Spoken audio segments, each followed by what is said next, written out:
हमें अपने जीवन का बोध दूसरों की आंखों से मिलता है। हम दूसरों की आंखों का दर्पण की तरह उपयोग करते, इसलिए हम दृष्टा को भूल जाते और दृश्य बन जाते।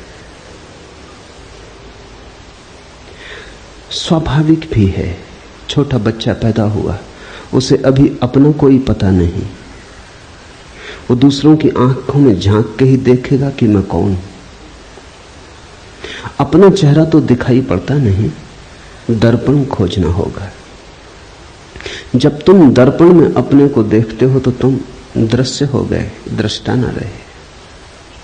तुम्हारी अपने से पहचान ही कितनी है, उतनी जितना दर्पण ने कहा। मां कहती है बेटा सुंदर है, तो बेटा अपने को सुंदर मानता है। शिक्षक कहते हैं स्कूल में बुद्धिमान हो, तो व्यक्ति अपने को बुद्धिमान मानता है। कोई अपमान कर देता है, कोई निंदा कर देता है, तो निंदा का स्वर भीतर समा जाता है। इसलिए तो हमें अपना बोध बड़ा भ्रामक मालूम होता है, क्योंकि अनेक स्वर से मिलकर बना है, विरोधी स्वरों से मिलकर बना है। किसी ने कहा सुंदर हो और किसी ने कहा तुम और सुंदर। शकल तो देखो आईने में, दोनों स्वर भीतर चले गए, द्वंद्व पैदा हो गया। किसी ने कहा बड़े बुद्धिमान हो और किसी ने कहा तुम जैसा बुद्धू आदमी नहीं देखा।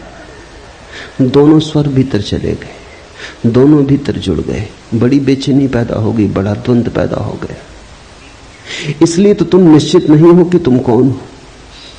इतनी भीड़ तुमने इकट्ठी कर ली है मतों की, इतने दर्पणों में झांका है और सभी दर्पणों ने अलग अलग खबर दी। दर्पण तुम्हारे संबंध में थोड़ी खबर देते, दर्पण अपने संबंध में खबर देते।